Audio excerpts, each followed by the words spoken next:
à tous. Aujourd'hui, on se retrouve dans une vidéo où je vais vous parler de mon projet de pan. Voilà, j'ai décidé de faire un projet de pan euh, cette année. J'étais pas décidée, puis je trouvais que j'en ai vu sur quelques chaînes et je trouvais que c'était plutôt pas mal pour liquider et se donner des objectifs à terminer des choses. Donc j'ai mis plein de choses dedans. Donc je vais vous faire voir. Je prends comme ça vient et je vais vous expliquer pourquoi je veux le finir, etc. Si je l'aime ou pas. Dans un premier temps, je voudrais terminer ma brume Continuous Settings Mist de chez Morphe. Donc c'était la collaboration pour la Pride. Donc du coup, il sent extrêmement bon. On dirait qu'il sent la noix de coco même. Mais c'est une brume qui est vraiment très fine et légère. Et ça ne vous trempe pas le visage. J'aime énormément euh, leur brume, que ce soit la noire, la classique, ou celle-ci, elles sont vraiment très bien. Malheureusement, celle-là, on ne pourra plus la retrouver, parce que c'était une édition limitée, mais vous avez vu dans mon précédent haul que j'avais racheté la classique. 18 €, je trouve que ça fait un peu cher, mais j'ai réussi à l'avoir à 12 € la classique, donc voilà. Ensuite, on reste dans les brumes et dans les fixateurs. Donc la brume fixante rafraîchissante, le Fix Plus de chez MAC, donc ça fait un petit moment que je l'ai, mais en fait je m'en sers pas. Parce que le ça fait une brume, mais c'est moins léger que le spray en continu, quoi, de chez Morphe. Donc il faut que je termine parce que c'est une petite bouteille, j'en ai encore une en stock, donc vu que ça fait un petit moment que je l'ai, j'aimerais bien la terminer quand même assez vite, même si ça périme au bout de 24 mois, donc voilà, j'aimerais bien la terminer pour pouvoir écouler un peu mon stock. Je vais essayer de faire dans l'ordre que je me maquille en fait. Donc voilà. Ensuite, j'aimerais bien terminer cette base. Elle est toute dégueulasse. C'est la Pore Perfecting Cooling Primer with Willow Herb. Base rafraîchissante perfectrice à l'épilobe. Si je lisais en français, ça serait mieux. De chez Origins. Alors, cette base, je l'aime bien parce qu'elle est très hydratante. Mais je suis pas très fan de l'odeur, j'aime bien déjà. Mais ça sent un peu le pamplemousse, les agrumes, je trouve. Mais je trouve que ça sent l'alcool très fort ou le gaz. Je sais pas si c'est l'alcool ou le gaz, mais elle sort un peu en mousse. Alors je sais pas si c'est la mienne qui a un problème ou quoi, mais ça fait un effet hyper frais sur la peau. Je l'aime bien, elle apporte de l'hydratation à ma peau. Elle est colorée, mais ça se voit pas des masses. Elle laisse, vous voyez, un film pas gras, mais un film hydratant. Donc c'est plutôt pas mal. Elle sent vraiment très bon, j'aime beaucoup l'odeur. Après, c'est vrai qu'elle n'est pas donnée. Elle fait quand même 60 millilitres. Ça fait un petit moment que j'utilise, mais j'utilise avec d'autres bases. Mais c'est ce... En fait, quand vous appuyez dessus, ça crépite. C'est très... Franchement, c'est extrêmement frais, hein. Ça, pour l'été, c'est extrêmement frais, ça crépite.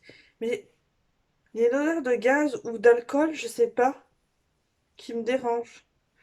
Alors, est-ce que je viendrai la racheter? Je ne sais pas. Parce que j'en ai d'autres en stock, clairement. Mais je l'aime beaucoup quand même. Ensuite, j'ai celle-ci de chez Kiko. C'est la Sicilian Nut Brightening Primer. Donc c'est ça avec des espèces de petites billes.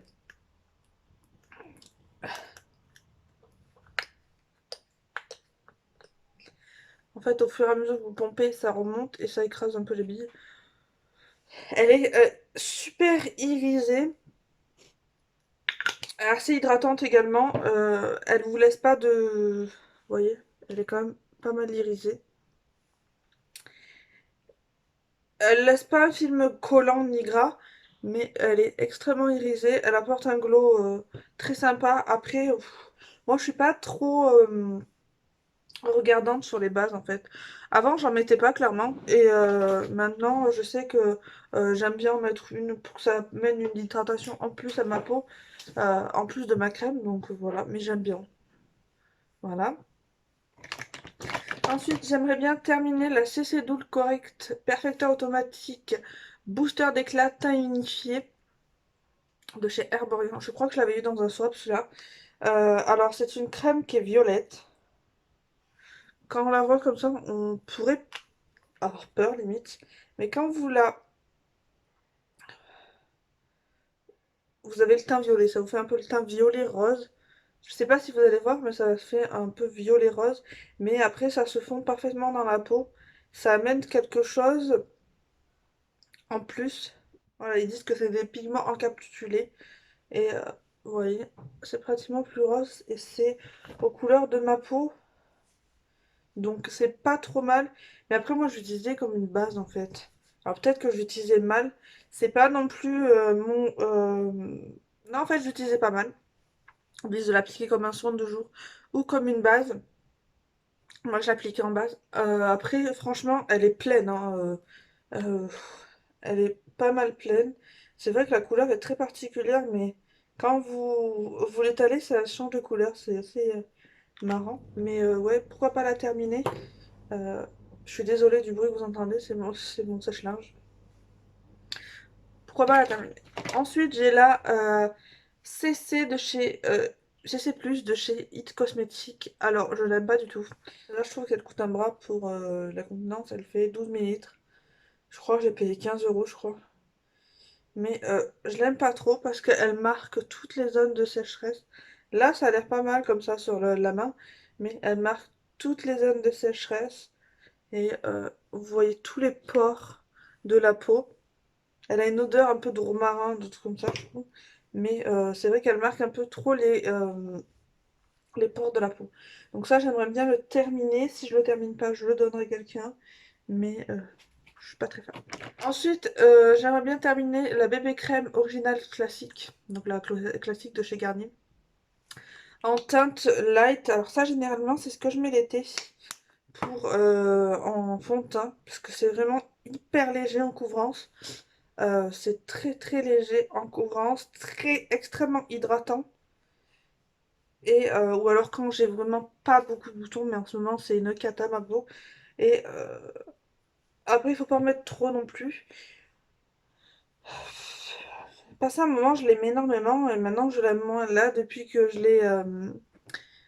l'ai ressorti, je l'ai dû l'utiliser peut-être 2 fois, donc il faut la terminer quand même. Ensuite, un fond de teint stick de chez Révolution. Alors, il est dégueulasse. Euh, Finalement, les fonds de teint stick, j'aime pas des masses. Alors lui, je sais pas, ils font... Alors peut-être que c'est la chaleur, parce que je trouve qu'il a fondu. Euh, c'est gras, mais alors il est déjà un peu trop foncé par rapport à ma peau. Mais après, c'est... Je sais pas trop comment l'appliquer en fait, c'est compliqué. Il est extrêmement crémeux, alors je sais pas s'il l'a fondu. Je pense quand même que ça va aller vite pour le terminer parce qu'il me reste ça. Et c'est vrai que il faut que je le teste, enfin il faut que je l'utilise davantage. Il faudrait que j'utilise mes fonds de teint qui sont entamés avant d'entamer l'autre. Et vu que je suis pas fan de ceux que j'utilise, ben j'en utilise d'autres. Ensuite, je voudrais terminer, parce que je l'utilise même pas une dizaine de fois, le Dream Urban Cover de chez Maybelline. Donc ils disent haute couvrance, pas du tout. Il est un chouille trop foncé pour moi. Il est un peu trop foncé pour moi. Euh, Après, ce fond de teint, pareil, il me marque toutes mes zones de sécheresse, mais je crois que c'est parce que c'est l'hiver. Donc à voir un peu au printemps ou quoi. Mais je suis pas très fan de son teint, donc voilà. Après, le petit plus, c'est qu'il y a un SPF de 50 dedans et il y a un anti-pollution. Ensuite, je voudrais terminer ce petit stick rafraîchissant, c'est le Cooling Water de chez Milk. Donc ça, je l'avais eu dans un swap avec une copine. En fait, c'est un gel que vous mettez un gel transparent que vous mettez sous les yeux pour hydrater. Ce genre de trucs, c'est pas des trucs que je trouve ça ouf, mais vu que c'était dans un coffret, il faut que je l'utilise et que je le termine. Ensuite, j'ai des correcteurs à terminer. Donc j'aimerais bien terminer l'anti-cerne sombre, donc orange de chez Yves Rocher. Il est dégueulasse. C'est au fond d'un tiroir, donc du coup, c'est un correcteur orange comme ça que vous mettez sur vos cernes qui sont sombres pour corriger et vous mettez ça avant le fond de teint normalement. Et avant, vous voyez, c'est très orangé. Pour neutraliser la couleur de votre cerne. Et après, j'ai jamais vu trop de différence. Et j'ai aussi le anti-cerne bleuté. Anti-cerne bleuté, c'est ça. Il est plus jaune celui-là. Donc c'est plus pour les cernes qui sont bleus. Pareil, à mon avis, si j'utilise assez fréquemment, ça devrait se terminer très vite. Après, vous mettez par-dessus votre anti-cerne, etc. Ensuite, en anti-cerne, j'aimerais bien terminer l'anti-cerne de chez Yves Rocher en teinte beige champ. Alors, je crois que c'est le plus clair, mais il est assez foncé. Il est assez foncé, donc trop foncé pour moi. Je suis obligée de l'éclaircir avec un de chez Sephora, qui lui est trop blanc et trop clair. Voilà. Je l'aime pas, il est pas bien couvrant. Il a une odeur horrible. Il a une odeur horrible, donc je vous le recommande même pas, celui-là. Je veux le terminer parce que je veux le terminer, mais j'aime pas. Et je voudrais aussi terminer, vous voyez, il est pratiquement fini. C'est l'anti-âge, l'instant anti-âge eraser de chez Maybelline. Alors, je l'aime bien, mais tout le monde en dit du bien. Il est assez hydratant pour le contour des yeux. Faut pas s'attendre à une couvrance de fou. Honnêtement, il est vraiment pas couvrant. L'embout, en fait, je l'avais testé il y a quelques années et j'avais pas trop adhéré. J'avais pas trop adhéré. Et là, j'ai voulu le retester pour voir si c'était moi qui avais un problème, si c'était parce que j'étais trop jeune ou quoi. Et non, il est vraiment pas terrible, il couvre pas. Après, pour un anti-cerne de tous les jours, si vous n'avez pas énormément de cernes, oui, mais pour moi, c'était la teinte 115 Warm Light que j'avais. Mais pour moi, il a aucun, aucune utilité sur moi, parce que j'ai les cernes trop prononcées. Cet embout mousse, je trouve que c'est pas très hygiénique. Voilà. Ensuite, j'ai plusieurs poudres à vous faire voir. Dans un premier temps, alors je pense qu'il faut que je vais la casser et la mettre dans un poudrier. C'est la All About Matte Fixing Compact Powder de chez Essence, donc elle est cassée. Donc c'est pour ça que je m'en sers pas clairement, parce qu'elle est un peu défoncée.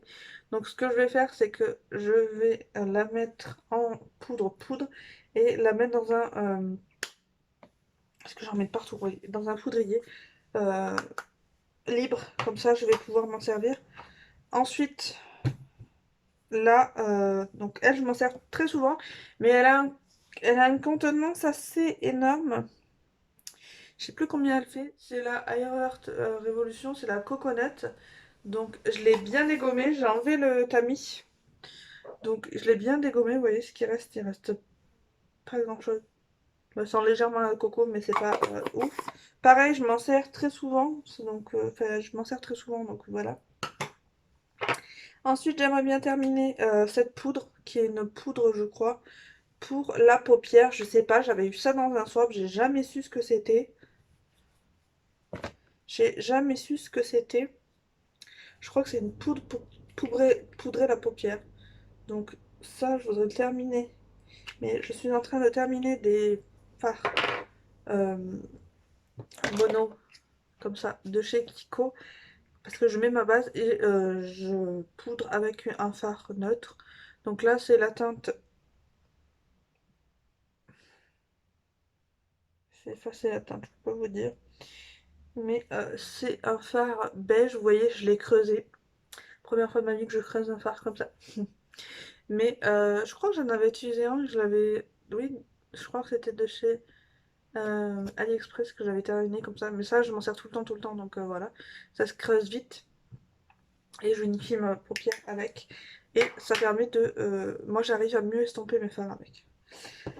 Ensuite, j'aimerais bien terminer ma P. Louise. Parce que j'ai remarqué qu'elle se déphase un peu au bout d'un moment, au bout des années. Et j'ai le... Vous avez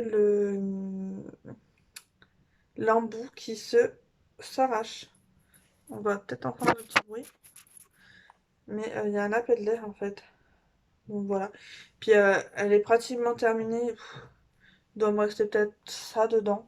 Mais je l'aime beaucoup et j'en ai une note d'avance. Donc voilà. Je peux que vous la recommander. Et je la teinte Rumour 2. Ensuite, un crayon pour les yeux, j'ai le Kohl Pencil de chez Max More. Donc ça, j'en ai d'avance. Il est très bien, c'est celui que j'utilise tous les jours. Je l'ai bien dégommé, vous voyez.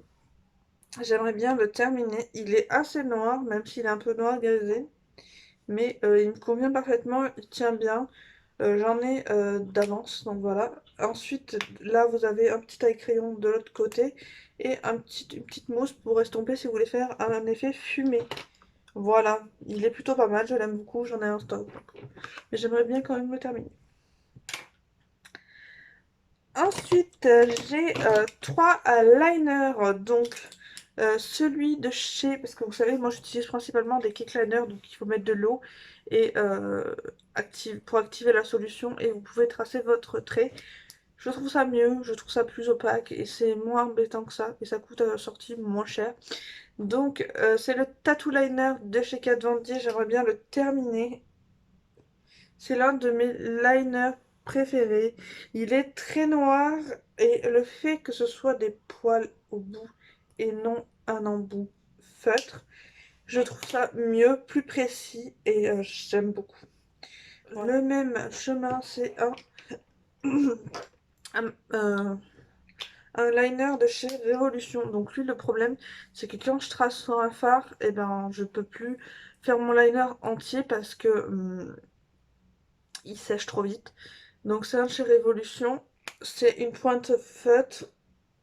Il est plus noir que le Kat Von D. Je sais pas si vous allez voir.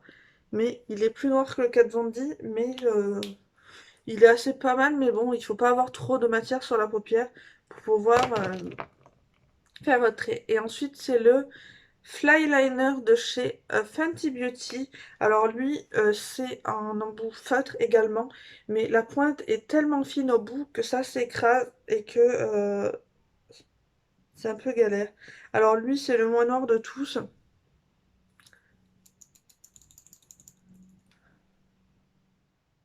C'est le moins noir de tous. Je l'aime pas. Tout le monde, c'est une copine qui me l'avait conseillé.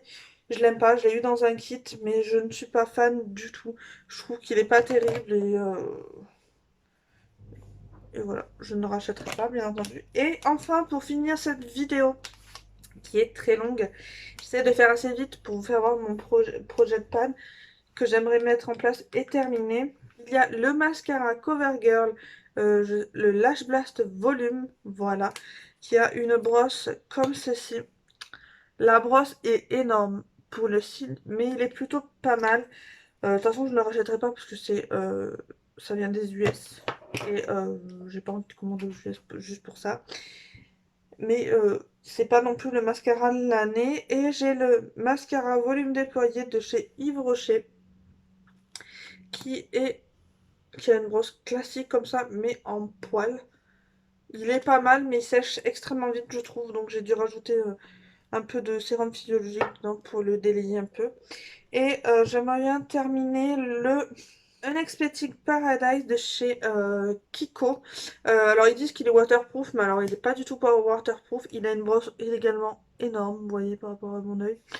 La brosse, elle se présente comme ceci. Il y a un côté volume et un côté longueur. Vous voyez, c'est une brosse rétractable.